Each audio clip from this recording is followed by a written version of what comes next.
Mbah saya itu terkenal wali, yang bapaknya bapak. Itu kalau kesini nyifati Badullah pun satu. Nur situ mondok gini itu nggak popo. Mondok elek lah, kiaimu wali. Zaman itu bapak itu di kamar kursi ya masih ada kakinya. Saya dulu sering dijak ke sini sama bapak. Jadi mbah saya itu terkenal wali dulu. Jadi mbah saya itu tirakat terus sampai kapundhut itu poso terus. Kebetulan cucunya agak niru. Saya tidak niru itu karena itu Gus Zaki. Memang disuruh tidak niru. Kata mbah saya kira usah tirakat, terus tak tirakat ya. Gitu. Jadi saya bangun juga gitu. Kok haram tirakat, tak tirakat ya. Saya senang sekali. Tapi tua-tua kok mikir putu. Nah, terus tirakat itu putuku sopo. Jadi mulai jadi kiai betul Mas Nadif saya ini sudah mulai mikir putu. Karena saya ini termasuk orang yang kecelok alim yang nggak banyak orang menghormati karena sudah diramal sama mbah-mbah.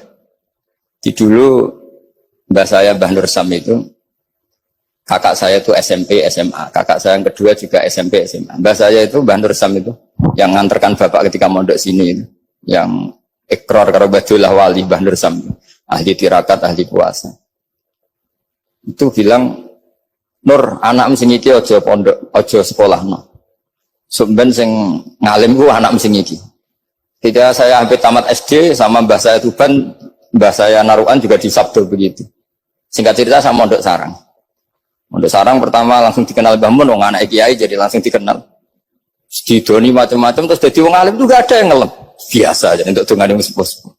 Ya sebenarnya agak kecewa ya, saya inginnya kan dianggap prestasi gitu, ternyata dianggap doanya orang-orang sepuh. Ya makanya kula niki mriki ya rodok ya syukurlah sama Bang Mutamakin sama semuanya karena tadi kenapa saya harus cerita ini. Quran sendiri mengakui bahwa orang soleh itu diantara aturannya adalah dzurriyyatam ba'duha min ba'd. Meskipun Allah bisa bikin orang soleh dari mana saja, tapi yang legitimit itu memang dzurriyyatam ba'duha min ba'd. Dan kata dzurriyah itu tasmalu auladal inas, kata Ibnu Hajar al-Asqalani, memasukkan turunan yang dari ibu. Meskipun tentu secara wali nikah atau secara disiplin nasab dari ibu itu tidak ngefek. Tapi dari segi fa'innal irqadassas, bahwa sistem tubuh kita itu tetap ada gen dari seorang apa? Ibu. Sehingga banyak ulama tafsir mengatakan dzurriyyah itu tasmalu auladal inas. Dzurriyyah itu memasukkan turunan dari apa? Ibu. Bapak saya itu nasabnya nasab wali. Jadi mbah-mbahnya itu suka tirakat, suka. Ibu itu nasab kiai. Jadi kalau bapak wiridan itu, kalau istiqomah itu disalahkan sama keluarga ibu. Istiqomah itu salah. Karena ijabu malam yajib, mewajibkan sesuatu yang tidak wajib. Itu masalah secara ilmiah. Mbah Mun itu sering kritik, kalau ada pondok kok wajib puasa, wajib merawat itu sering kritik. Itu secara fikih bahaya. Ijabu malam yajib, mewajibkan sesuatu yang tidak wajib. Dan itu kriminal dalam bab fikih. Betul itu, sama cari di Sulam Taufik. Babnya itu ngeri, ijabu malam yajib itu tidak dihitung minal kabair. Dicari sendiri itu di bab Sulam Taufik, tidak perlu saya sebut, itu parah betul malah cara menvonis Abdullah bin Husain bin Thohir di Sulam Taufik. Ijabu malam yajib. Tapi pondok-pondok yang tirakat tidak kurang dalih. Niki boten majibaken, melatih. Boten majibaken tapi napa? Nah, silsilah dari keluarga ibu itu suka ilmu.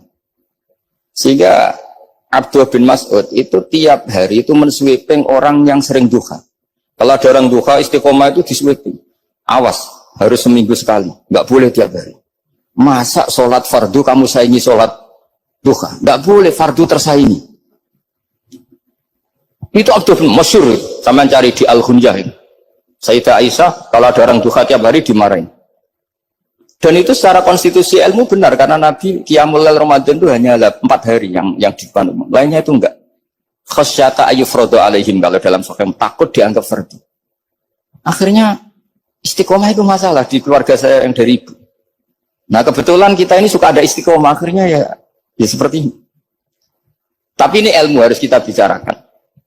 Tapi yang istiqomah, Bapak itu pengagum Badullah. Bapak itu suka sama istiqomah karena punya guru dulu Ki Zubedi istiqomah, Badullah istiqomah. Tapi jangan kira Badullah itu hanya istiqomah. Saya punya sanad banyak, mungkin Gus Zaki lebih tahu. Sering saya diceritani Bapak. Badullah itu nak ambek wong fasih nemen-nemen itu rapati cocok. Senajan to majibno fasih. Tak takoki iki nopo. Engko nek ke fasihan darani wong awam untuk ganjaran. Mergo macane Quran gak fasih. Padahal untuk ganjaran mergo seneng Quran. Jadi, terus tak takoki bapak, niku sakit damel syariat mboten? Ya ora kena, pokoknya ngono. Jadi gue ngekrori. Artinya beliau tidak ingin lah. Gara-gara kita terlalu pakem tajwid, kemudian menganggap siapa saja baca Quran salah, kemudian tidak dapat pahala. Bisa saja hamalahum ala ayakra'ul Qur'an apa mahabbatuhum wa iskuhum wa kada wa kada. Jadi akhirnya saya jadi tahu. Oke, secara makhraj salah, tapi iseknya benar, mahabbahnya benar, brontonya benar. Jadi sebetulnya Badullah itu punya sekian makalah tentang ilmu. Hikam juga gitu. Nur nak cah santri ngaji ihya itu jauh oleh. Saya nak ngaji hikam mojo. Maksudnya beliau entah kalau setelah itu Badullah itu melarang siapa saja santri ngaji hikam itu dilarangnya ada kelas tertentu untuk boleh ngaji hikam. Nah, kenapa saya cerita ini? Karena saya masih ingat betul di antara wasiatnya Mbah Mun itu. Pirroh sebab apa Fatihah kok ihdinas siratal mustaqim bukan siratoka tapi siratal ladzina an'amta alaihim.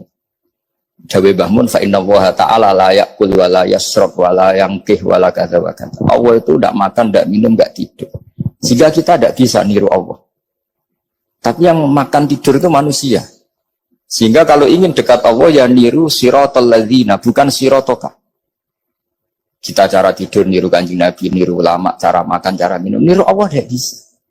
Makanya bukan ihdinas siratal mustaqim siratoka tapi siratal ladzina an'amta. Maka dalam beragama itu butuh master, butuh panutan. Ya tentu Mbah Mun oleh ngendikan pakai luwet orang-orang kuno. Cara Mbah Mun pakai cantolan. Maka saya punya makalah banyak dari Bapak, dari Mbah Mun, dari Mbah Zubair, dari sampai saya itu hafal sanad sampai Rasulullah Shallallahu Alaihi Wasallam. Karena yang bisa mengawal ilmu itu sanad. Termasuk saya di sini bawa kitab Ar-Risalah Al-Qushairiyah. Nanti saya baca beberapa panutan kita. Di sini ada Abdul Qasim Al-Junaidi, ada Abu Yazid Al-Bustami, ada banyak ulama yang ditulis Ar-Risalah Al-Qushairiyah. Dan itu yang membentuk Imam Ghazali, kitab Ar-Risalah Al-Qushairiyah. Tapi sekarang kita ini tidak belajar lagi tentang tasawuf. Tasawuf itu Abdul Qasim Al-Junaidi jadi wali itu bukan wiridannya terlalu banyak, enggak. Beliau pernah bikin satu kalimat yang menjadikan Allah itu ridho. Kalimatnya begini, kalau malam beliau wiridan gini, ya Allah, kenapa engkau ngasih rezeki saya? Padahal engkau tidak butuh saya. Kalimatnya sederhana. Kalau seorang majikan ngasih servis sama karyawannya, memang butuh pekerjaannya. Orang tua ke anak butuh kasih sayangnya. Tapi engkau ini zat yang tidak butuh saya, tidak butuh kita. Ngapain ngasih? Jadi punya sisi betapa Allah itu luar biasa. Wong tidak butuh kok. Ngasih itu kan luar biasa. Jadi karena mensifati seperti itu Allah itu ridho. Itu luar biasa. Normalnya orang memberi itu kan, apalagi orang memberi kiai itu kacau sekali. 1.000 jaluk swarga. Salam template 1 juta wae jaluk apa? Swarga itu parah lagi. Nanti kalau enggak masuk surga tunda-tunda. Itu ngeri lagi itu 1 juta minta apa? Surga. Sayyidina Ali itu diantara sebabnya beliau dekat Allah itu karena muamalahnya sama Allah itu benar.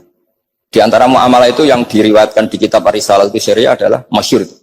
Kafani izzan antakuna li rabban wa kafani fakhran an akuna laka abdan. Tiap malam ya beritanya itu, ya Allah, saya sungguh sangat mulia karena engkau yang jadi Tuhan. Coba kalau saya dituhani manusia yang mati atau dituhani siapa yang mati juga. Wa kafani fakhran an akuna laka abdan. Saya ini bangga sekali karena jadi budak, jadi hamba zat yang tidak mati. Jadi pakem-pakem yang menjadi masyrab kalau dalam bahasa tasawuf itu yang menjadikan wali. Sehingga yang dikatakan ibadah itu apa? Ma'rifatullah. Mengenali Allah secara benar. Jadi jangan kira wali-wali dulu terus terlalu istiqomah, ada juga. Mereka punya pakem yang menjadikan Allah itu ridho. Saya beri contoh nih di sini banyak makalah nanti saya beberapa baca tabarruk. Banyak riwayat dari orang-orang sufi. Nabi Ibrahim itu pernah ketemu orang Majusi. Beliau terkenal sakhok, terkenal sakhian. Ketika ketemu orang Majusi, ya Ibrahim saya ini sehari saja ngasih makan saya. Kamu kan tukang ngasih makan orang. Terus ya tapi bisarti antus lima, kamu harus Islam.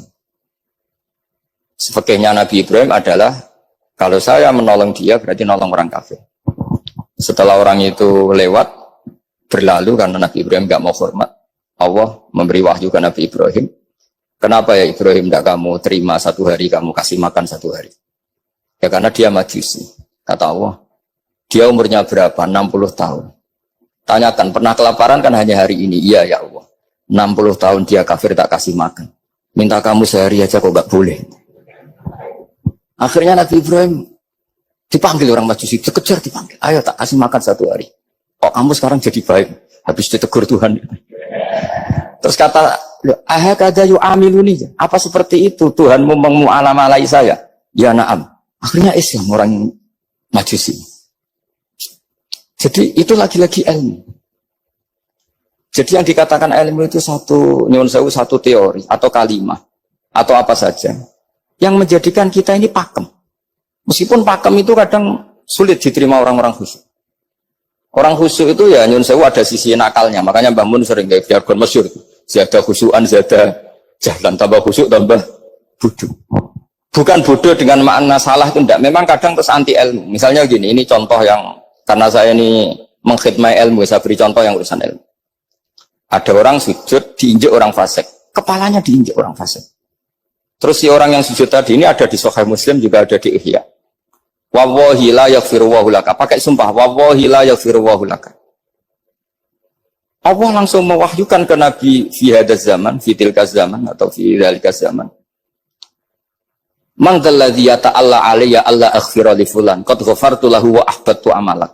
Katakan ke orang itu, siapa yang mencatut nama saya yang hanya berstatus tidak memaafkan. Itu enggak fair. Saya ini Tuhan kok bisa yaghfir, bisa yu'adzib. Kok sifat saya tinggal 1 yu'adzib itu gimana? Dicatut separuh itu Allah tidak terima. Tapi kalau kita baca Quran, saya ini sama orang fasik ya benci. Saya ini orang soleh, setidaknya pura-pura soleh lah. Karena di depan para kiai. Tapi mau tidak mau. Ketika Allah mensifati dirinya tentang orang munafik gimana? Wa yu'adzibal munafiqina in sya'a au jatuh. Itu cocok tidak cocok. Potensi memberi tobat itu ada. Meskipun sama kalau orang munafik, tapi ya tetap bacanya wa yu'adzibal munafiqina ya in sya'a au jatuh. Rasulullah kayak apa bencinya dengan Wahsy karena qatilu Hamzah. Tapi Nabi tunduk sama konstitusi Quran. Laisa laka minal amri syai'un aw yatuba alaihim aw yu'adzibahum. Akhirnya Allah malah memberi tobat sama qatilu Hamzah yaitu Wahsy. Ini pentingnya baca lagi. Kalau kita tidak baca, hanya khusyuk saja, tidak baca, pasti sama orang yang menginjak orang sujud tadi, yang nginjak pasti salah, nggak dimaafkan. Bongso pasti. Pertanyaannya adalah, betulkah Allah punya sifat 1, yaitu yu'adzib? Makanya kalau kita baca, misalnya baca Quran, walillahi mulkus samawati wal ard, ya sudah, yaghfiru liman yasha wa yu'adzibu man yasha. Kalau nuruti rasa kita, ya inginnya ke kita, yaghfir, ke orang lain yu'adzib. Tapi Tuhan kan nggak terima. Saya ini Tuhan kok didikte makhluk saya ini gimana? Nggak bisa. Sehingga ya ini lagi-lagi ilmu. Makanya saya cocok nggak cocok itu suka baca. Saya suka sekali baca. Mulai ulama dulu, ulama modern, setengah dulu. Mulai ulama yang kedunian sampai setengah kedunian. Suka. Saya dulu tuh nggak suka uang. Karena saya memang tadi mbah saya dari bapak itu wali mas tadi. Kalau tadi Mas Nadif jujur, mulai Mbah Soleh itu suka bully mertuanya, jadi saya alhamdulillah dia jujur.